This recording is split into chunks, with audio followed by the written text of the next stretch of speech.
Hello, this is David Gottfried. I can remember that some feminists arguing quite impassionedly that certain male artists should be rejected because there was supposedly a discrepancy between their art and their personal lives. These feminists said that these male artists were compassionate toward women in their work and displayed a high measure of sensitivity, and that these male artists also, at the same time, were hostile to women in their personal lives and were womanizers. These feminists said that the art consequently was a fraud and should be rejected. And I think some of these feminists said that the personal is political. Never knew exactly what that comment was supposed to mean, but it seemed as if they were saying that one's public political persona must match one's private life. And I think that because of the way art is created, that is something that we should never expect. Indeed, we should expect one's personal life and one's public or artistic life to be very, very different. As I said in another essay,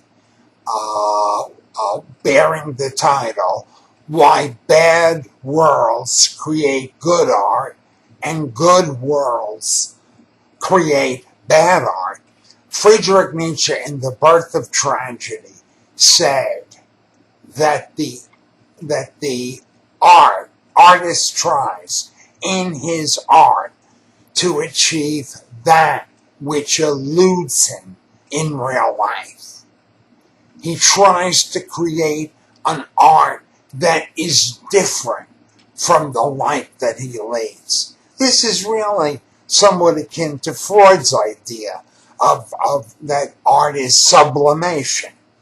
And in art, we sublimate things that we don't express in real life. And so let's apply this concept.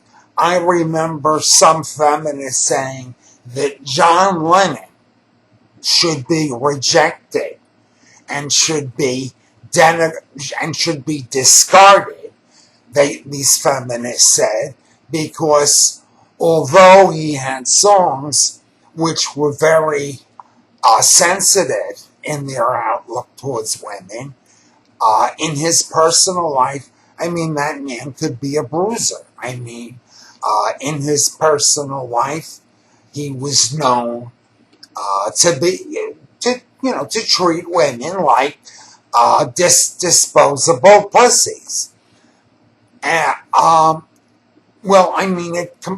But applying Nietzsche's concept to Lenin, we'd have to say that in his personal life, he didn't express this sweetness, so he expressed his sweetness in his art. And he was a great artist. And that great artist was very different in his personal life from his private life. I am sorry, I misspoke. I think I just said that his personal life was very different from his private life. No, I meant his public life was very different from his private life. I'm misspeaking as much as Joe Biden is when he's had too much to drink. Sorry about that. Conversely, look at some of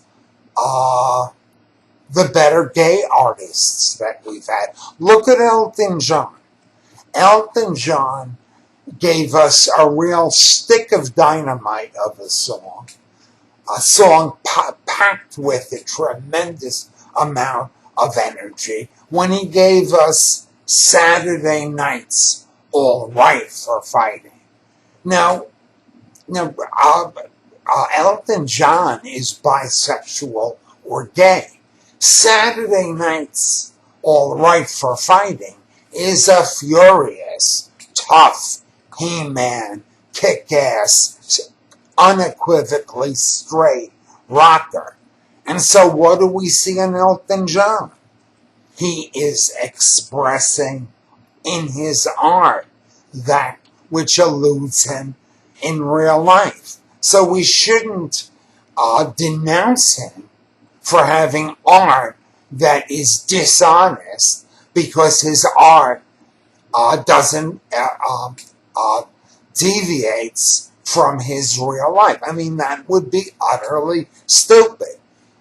David Bowie, David Bowie, at least when he was in his 70s, alas, another example of misspeaking. I didn't mean to say when David Bowie was in his 70s. I meant to say that David Bowie in the 1970s, very gay, and he reached the apogee of rock and roll excellence with Suffragette City, which was another fierce macho rocker, totally at variance with what seemed to be his personality.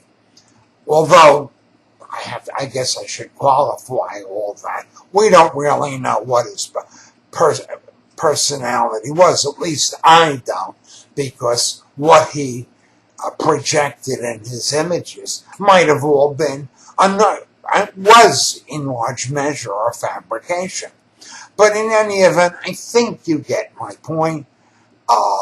Nietzsche said that in art we create that which eludes us in real life, and therefore artists will compose art which is very different from their real lives. Thank you, and this has been David Godfrey. Have a good night.